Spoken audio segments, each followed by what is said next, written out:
Ricken, Hello. I am so thrilled to see you again. I haven't seen It is you mutual. in about 3,243 years, Yes. more or less. Yes. 4 children ago. 4 children ago. Okay, well, congratulations on 4 children. Thank you. I have no idea how you do it. I think 2 is already a handful, but how wonderful. And I know that you have moved to live in Vancouver on a gorgeous island, so I'm very happy for you and your family. Thank you. Thank you. And today we're here to speak about a topic that is not an easy topic. It's not an easy topic for most people in the climate community.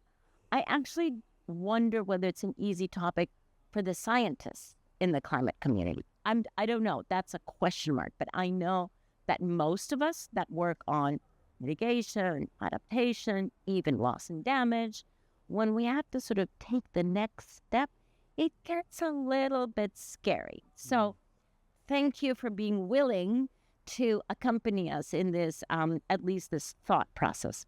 So, Ricken, for those who don't know you and ought to, you were the founder and CEO of Avaz, which in my book is by far the most effective, broadest tent, community global movement that there ever was on climate.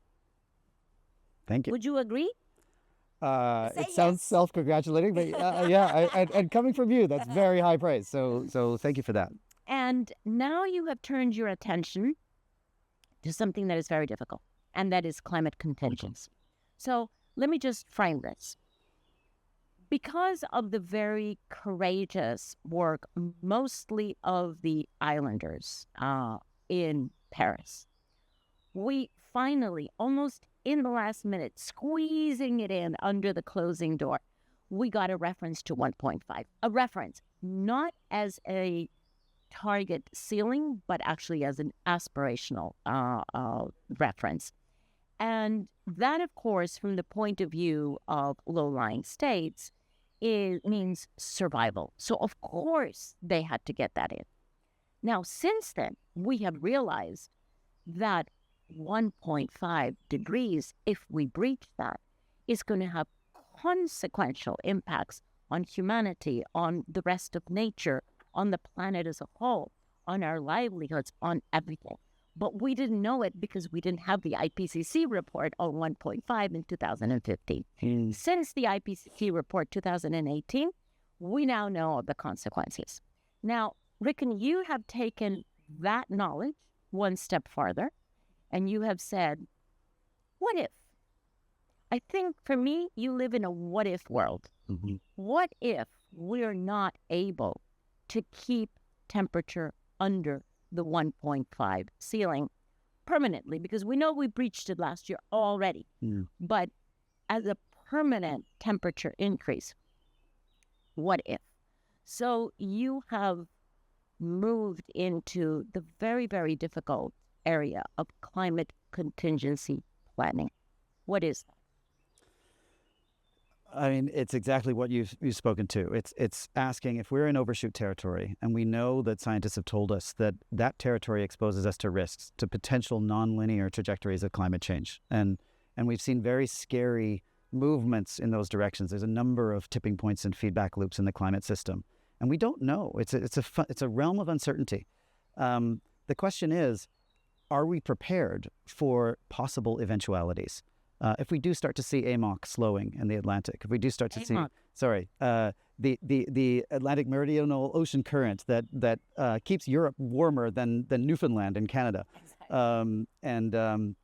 If we start to see Amazon die back, there are some scientists that say that we're close to the precipice on losing the Amazon rainforest. If Thwaites Glacier starts to move into it's already moving, a part of the West Antarctic ice sheet. If it were to move into the ocean at speed, we would see a 3-foot sea level rise overnight. I mean, it's an extraordinary set of risks that we're facing in the climate system. And so I think of it as similar to pre-pandemic kind of environment. We had public health authorities telling governments, we know that something of this type has a high probability of occurring, and we need to prepare for it. And government sort of half prepared for it. And we saw the consequences of that. And now we know we're in dangerous territory We don't know the probability. We don't know how likely some of these things are, but we know the consequences are huge. The consequences are massive, both for vulnerable communities and some of the most sort of frontline communities in the world, also for all of us potentially. The danger of these feedback loops and tipping points is that they can cascade. One can affect the other. One ocean current stops, the entire ocean current system, it can be an unstable equilibrium. And you see this massive disruption. And we've all seen how vulnerable our human communities are to small changes and stressors. What if you have a giant shock? And when I look at the history of civilizations, you see this sort of exponential curve of development and fragility that then outstrips its environment. And then it's the interaction of nonlinear feedback loops and tipping points and human and natural systems together that takes down the system. And so it's the care for those human and natural systems together to plan for these shocks and try and prevent them if we can, do early warning and try to be responding to them. That's the focus of the contingency planning. We're going to get to some of the work that you're doing, but before that, I want you to help me understand one thing, Rick. Johan Rockström, who I call Johan Rockstar, and his whole team, the whole planetary boundary team, have been warning us, and we know that we have not just reached, but breached 6 of the 9 planetary boundaries. So help me understand this. If we have breached 6 of the 9 planetary boundaries, and you're talking about catastrophic changes in ecosystems that cascade onto each other, what's the delta between where we are right now, having already breached them, and that catastrophic change that could occur very rapidly, as you say? Because somehow we delude ourselves by thinking, okay, we already breached them, but it's going very slow. So the pace and the consequence is one that we actually have not woken up to. Yeah. I mean, I find I need to qualify any kind of scientific question with that I am not a scientist. I talk to scientists, and I actually find a wide range of responses. And I think it's the uncertainty that I'm most concerned with. I think about actuarial responsibility. Like, are we mitigating risk? Are we managing this risk responsibly? If the worst happens, what will we tell the people we're responsible for, the people we steward, our children? What did we do to prepare for this? Did we allow a sensible, evidence-based, reasonable discussion of those risks and what we should do to be preparing for them? That's the kind of realm that I operate in. I don't know, honestly. There's a wide range of views, and some people call some of the views on this stuff alarmist, and some people say it's naive, and some people say it's realist. And I just think, regardless, we need to be thinking and preparing, because we spend billions of dollars on meteor risk, asteroids hitting the Earth. But as far as we've done the rounds, and we've talked to a number of governments and just the whole system on this, there's almost nothing happening. There's almost no planning. What are you doing about this, Rick? Where are you leading thought leaders to, and hopefully policymakers as well? So what we hope we can help to do is have a reasonable, science-led, evidence-based conversation about the risk, and then a conversation about how we mitigate that risk, how we detect and do early warning and plan and mitigate, and there are many different risks, and that we try to evolve a new part of the climate sector, if that's one way to say it. You might call it a type of adaptation, an adaptation to nonlinear near-term climate risks. And it goes beyond loss and damage. Mm-hmm. I mean, if you think about adaptation, right, there's adaptation, sort of what I call now traditional adaptation. Then there's loss and damage that we're still very, very incipient on. And then we get to the area that you're working on. Yeah. Is it fair to say that that is the increase of consequences? Yeah, I mean, sometimes I think, I shouldn't say adaptation, because some people are very attached to words and how you frame things, and maybe we don't want to put this work in that basket. Maybe we do, maybe we don't. I don't know. Maybe it's a different basket. Is that what you're saying? Possibly, some people might want to put it in a different basket. My point mainly is that I feel this is climate work, like essential climate work. I mean, we've been there together. I remember sitting across from you and bawling my eyes out in front of the UN Secretary General before the climate. I think you saw. I saw you tearing up at that moment too, right before the Paris summit.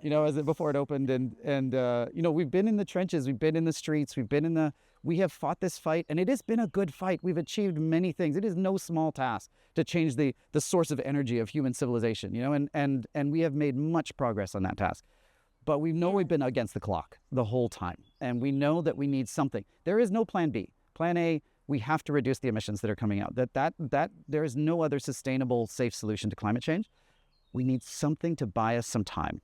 We need something that allows us to mitigate the worst possible effects of this overshoot territory that we are entering in order to get there. Overshoot, for those who have not used the word? Just that if as the IPCC has defined sort of 1.5 degrees, for example, as a threshold of where we can allow warming to levels that avoid some of the worst catastrophic impacts or the risks of some of these nonlinear trajectories. Once you're over that threshold, as we did cross, maybe it's a blip, maybe not. That's the uncertainty. That's the uncertainty. And once you're over, you're now in overshoot territory, and that's high risk territory. We're in dangerous territory. So, I think this is none of us got into this work to be emissions mitigation specialists or activists, right? We got into this work because we cared about people and planet. And our people and planet are at risk right now. And we need to be responsible, and we need to adapt and evolve, Like when my kids have trouble with something and they're like, I can't get this right, I'm having so much trouble. And I either say, try harder or try different. Like, try harder first, see if you can, and then, but if it's not working, try different. And again, there's only plan A for fixing climate change. There's only emissions mitigation, but we also need to be flexible about how we get this fight done. There might be some other things we need to bring in to buy us the time. So when you went out there basically to do, let's call it an inventory of our work in this space, you basically found everybody has the sinking feeling, I would say, but nobody's actively doing anything about this. Is that? When we toured governments, we found that governments are really not doing much thinking at all. Sinking feeling that this might be a possibility. We did find a number of surprisingly high-level officials who said, I have raised this again and again, and my electeds stamped down on it. It was viewed as too politically sensitive. Politically correct. Yes. Okay. And I think that's, my fault and other activists' fault, because we were just so worried about moral hazard. We're so worried about do not take the pressure. Like, it's this feeling of impending doom that is driving the politicians and, in some cases people to act on this topic. So do not say that there's anything but emissions reductions in order to meet this problem. And we were ferocious about that. And I think that created a culture of fear. A lot of responsible civil servants that have wanted to work on this topic and felt like they should be working on this topic. And so that's something we need to take responsibility for and try and rectify. Because I think if we hit some of these points, hundreds of millions of the world's most vulnerable people are at risk. And we need to be serving them.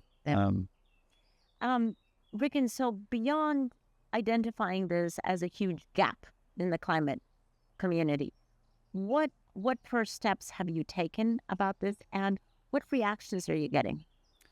So we're babies. We just started in January. So we've been doing a listening tour, basically, because we start with a lot of agnosticism about this. We just start with the problem. Somebody said the other day, don't be in love with the solution, be in love with the problem. That's what you're focused on. And then be agnostic about the solutions and principled, but open. And so we've done a listening tour, and I've got around a lot of my old friends in the climate movement and done some listening and done some, hey, where are you at on this? And I think there are two questions that are catalytic for everyone I'm talking to at every part of the system. Number one, are we on track? Are we on track to get the job done, to avoid the kind of catastrophic climate change that we all have been working so hard to avoid? I bet I know what the answer to that question. Pretty much universally. I haven't met anyone who said that we're on track. Not a single person. And the second question then is? The second question is, okay, if we face that fact, if we accept it, what's the plan? Mm-hmm. What do we do? And I think it's almost healthier to begin with that question and not try and offer an answer at this stage, and just let us all bloom. Because some people say the plan is to double down on the gas on emissions mitigation. We've lost the politics for this moment. We need to get it back. And that's actually honestly what I spend most of my time working on, is the politics around ecological politics and democracy, and trying to rectify the threat that authoritarian populism has made to our democracies. But a lot of people have other answers that we also need to listen to. And I think we need to have a kind of a principled agnosticism, not a kind of wild embrace panic, embrace any solution that comes up along, but something that's open-minded and reasonable and science-led. We've constantly been telling people to be led by the science, and we need to be led by the science on this stuff. And where do you see your next steps going? So I think part of what we need in this field, and I didn't mean, when I said we did the rounds and didn't find much happening, it was among governments. There is a nascent, brave, beautiful field of people that are working on climate contingency planning. Mostly scientists and engineers and researchers who've just been curious or idealistic and motivated. And they're real heroes because often they have sacrificed their careers to work on these topics, you know? It's not sexy, not funded, vilified, sensitive often. And they've made some real progress in many areas, thank goodness. Our sense is that field needs to be expanded, that we need a leveling up of funding and sources of funding for research to just understand, okay, how do we detect? How do we warn? What are the risks? What are our options for responding? What types of forms do they take? What are the implications of that? How do they affect different parts of the world? What kind of equity implications are there for these different options? What adverse consequences are there? There's a bunch of questions we have that if the proverbial shite hits the fan, that our policymakers are equipped with the essential knowledge they need to make wise decisions. The alternative is that we leave this to the people on our planet that are less thoughtful and less principled, who will no doubt respond, because these are national interests engaged. We already know that the Saudi government, that J.D. Vance has asked for a series of options on these fronts. We know a series of things about governments that are likely to act in ways that will not be principled. And so part of our listening tour has generated this sense that we have deep concern about moving, not just the moral hazard concern of taking the foot off the gas of emissions mitigation, but what are the consequences of doing anything else, But if we can articulate criteria, like if we can search for safe, sustainable, just, effective, equitable, nature-based solutions, or nature mimicking. The Earth has survived many rounds of this CO2 surge, and it has processes. The question is, will those processes kick in fast enough to safeguard humanity? Is there a way we can enhance those processes, speed them up? And take us to the scale we need both. Exactly. It's both speed and scale. Yeah, but that criteria is sort of part of what we want, where we hope, aspire to ground the conversation, to make sure we have responsible contingency planning as we go forward. Ricken, so explain to me exactly what you're talking about. When you talk about climate contingency planning, take that down a couple of levels. What options do we have there? What technological options, what social options, what political, economic? Do we have a smorgasbord, if you will, of different options that are available to us, or do we need to develop more? Yeah. We have some initial ideas, but I think the field is nascent. I think there's a lot of room to develop the options that we have available to us. If I would to categorize the sets of options that we have right now, the problem is too much CO2. One solution is mitigation, where you just stop putting more CO2 in there. But the amount we have, we've already signed up for a lot more warming. That blanket that's over the Earth is going to keep warming us up. Even if we stop CO2? Even if we were at zero today, we will still... We've signed up for a lot of that overshoot territory. Baked in. Yeah. So what do we do about that? So about that, we have carbon dioxide removal. We try and figure out ways to pull carbon dioxide out of the atmosphere, out of the oceans. There's a number of ways the Earth naturally does this, like rock weathering, the sort of erosion of coastal rock. It has an alkalinity effect on the ocean. It absorbs CO2. Could you speed up that process? Is there ways to safely, sustainably speed up that process? So there's this whole category of carbon dioxide removal. Then there's a category... Direct air capture. Marine carbon removal. Yeah. What else? So, one of the things is, what is the carbon sink of the planet? How much can we rewild territories in a way that it starts to absorb a lot more carbon dioxide from the atmosphere? What kinds of nature-based solutions, either natural organisms in the ocean or plants on land can eat up that carbon dioxide. That's the kind of general direction of the thinking of the options.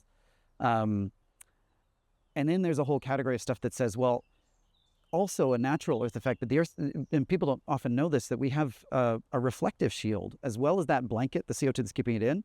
We also have SO2 in the atmosphere. Natural occurring gas comes from volcanoes and stuff like that, and that reflects a lot of the sunlight that comes to the Earth. About 30% of it, I believe, is different than the albedo.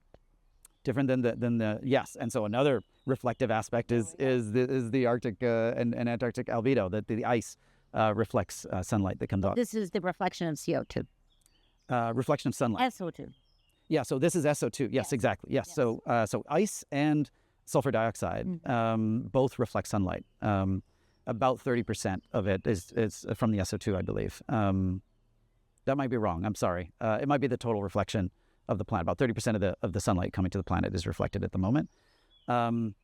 And so how can we look at enhancing that reflection? And there's a whole range of, there's a lot of creative stuff here. I mean, the mayor of Freetown, for example, has suggested, in Sierra Leone, has suggested painting rooftops white in order to increase the reflectivity of the city. So, I think these are the general categories. You can stop emitting, you can remove carbon dioxide from the equation, or you can try and reflect more sunlight.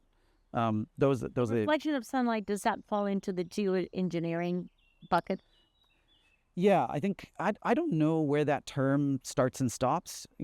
At some level, I think we've been massively geoengineering the planet for 200 years plus right now. Like, I mean, yeah, and this is where some of the complexities of this come in, right? Like, for example, some of that massive geoengineering has been, we've been putting a ton of sulfur dioxide into the atmosphere from our coal-fired plants and our shipping emissions.